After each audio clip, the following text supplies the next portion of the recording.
the CIA an army of individuals who have a license to kill? It's like Murder Incorporated, right? Oh, are you kidding? The CIA makes the mafia look like a Sunday school class. I mean, this is the problem with what's actually happened in Afghanistan.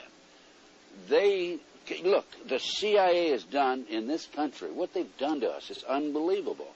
Look at the terrorist acts that have occurred. The CIA behind most, if not all of them. We had the Marine barracks.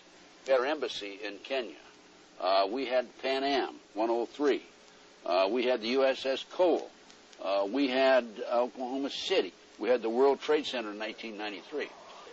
Our government was involved in some of those. I can't say all of them because I don't know, but I do have documentation that there was government implication in some of these. And we'll discuss them as we go. Well, Ted, the people out there, I mean, did you know that the World Trade Center went up when it was bombed internally? That it all was put together by an organization called the FBI. Is that this is 1993? 93. Yeah. Yes. I have and I'll show this on camera, a newspaper article from the New York Times, and it was also an article in the L.A. Times, by the way, and it's dated October 28, 1993, and it's a result of testimony in the trial, and the informant, the FBI informant in the trial, a fellow named Salam, a 43-year-old former Egyptian army officer. Imad Salam.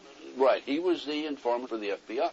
And he recorded his conversations secretly with this. So when it came time for trial, he said, hey, wait a minute. Here's what really happened.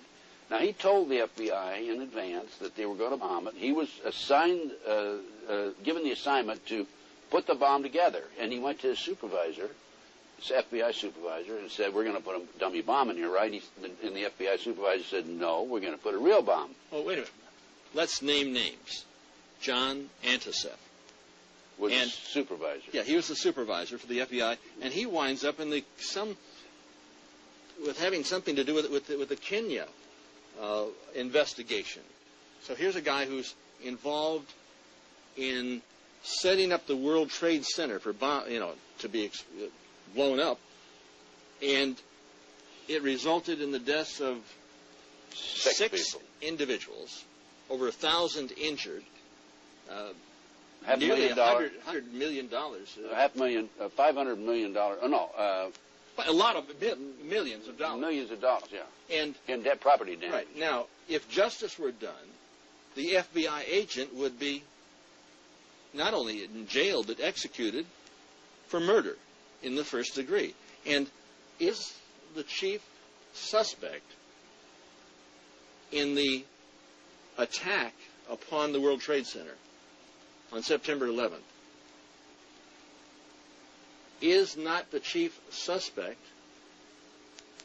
the individuals or individual agency that bombed the World Trade Center in 1993? Based on what happened in 1993, the FBI not only knew in advance they were going to bomb the World Trade Center, they furnished the ingredients for the bomb. Based on that, I would say that the FBI is the primary suspect, but also I think we have to consider the CIA. And the reason you have to consider the CIA is because when you skyjack 4 airplanes simultaneously with 19 skyjackers, that is no small operation. That took years to plan, number one, and hundreds of people had to know about it in advance. Now, our government, NSA, was monitoring bin Laden's phone calls in February 1998. Are you going to tell me for 1 minute that we didn't know about this in advance? The CIA had to know about it. The FBI had to know about it. The Mossad had to know about it. Now, MI5, British intelligence, had to know about it. The CIA knows about it. The FBI knows about it. The commander-in-chief, the president, would have to know about it. Of course he does. And that would mean that Bush had prior knowledge, and that would implicate him in reality, if we wanted to face this thing as it really is, in murder in the first degree. Let me explain to the audience what's happened here.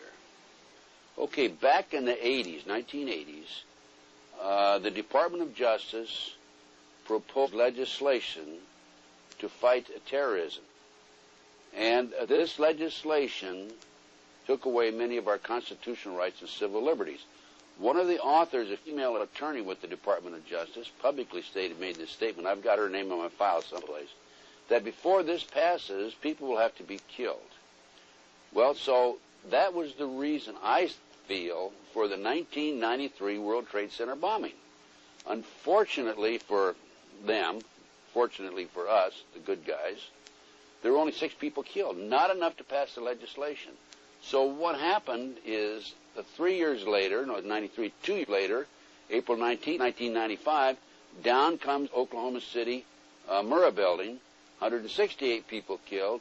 1 year later, the anti-terrorism legislation that takes away many of our constitutional rights and civil liberties is passed. And now with the Twin Towers World Trade Center episode, our Congress is now proposing further restrictions on our constitutional rights and civil liberties. These explosions, these terrorist acts, were an excuse to pass anti-terrorism legislation. And then to implement it. And then to yes. And this is what's happening in the world today. And that's why our intelligence people are not only knew about it in advance, but probably involved. There's no question. You cannot possibly have an operation of this magnitude without our people knowing about it. Now, our government, the FBI... When you say our government, and I got to challenge you. This isn't our government. Well, it's the banksters' government, because they control both political parties. The government knows the what, where, why, and when, and how. And I had a FBI supervisor brag about this to somebody else, and it got back to me, of every patriot and every militia in the United States. Now, if they know that, are you going to tell me that they're not going to know about the terrorists coming and going? By the way, this operation, based on information that's come out since the attack, the terrorist attack, was planned in England, London, England. The training took place in Afghanistan and in the United States. And these terrorists came in and took pilot training here. And as I said earlier, bin Laden's phone conversations were monitored, according to the press, in February 1998. Are you going to say they didn't monitor them after that? No. Well, wait a minute, no. The NSA employs probably 150,000 people. I don't know what their payroll is. I mean, it's the number of personnel. But they have taps on virtually everybody in America. This was part of the anti-terrorism legislation that was passed after Oklahoma City. Well, that's exactly what Adolf Hitler did when he burnt down the Reichstag. Well, why do you think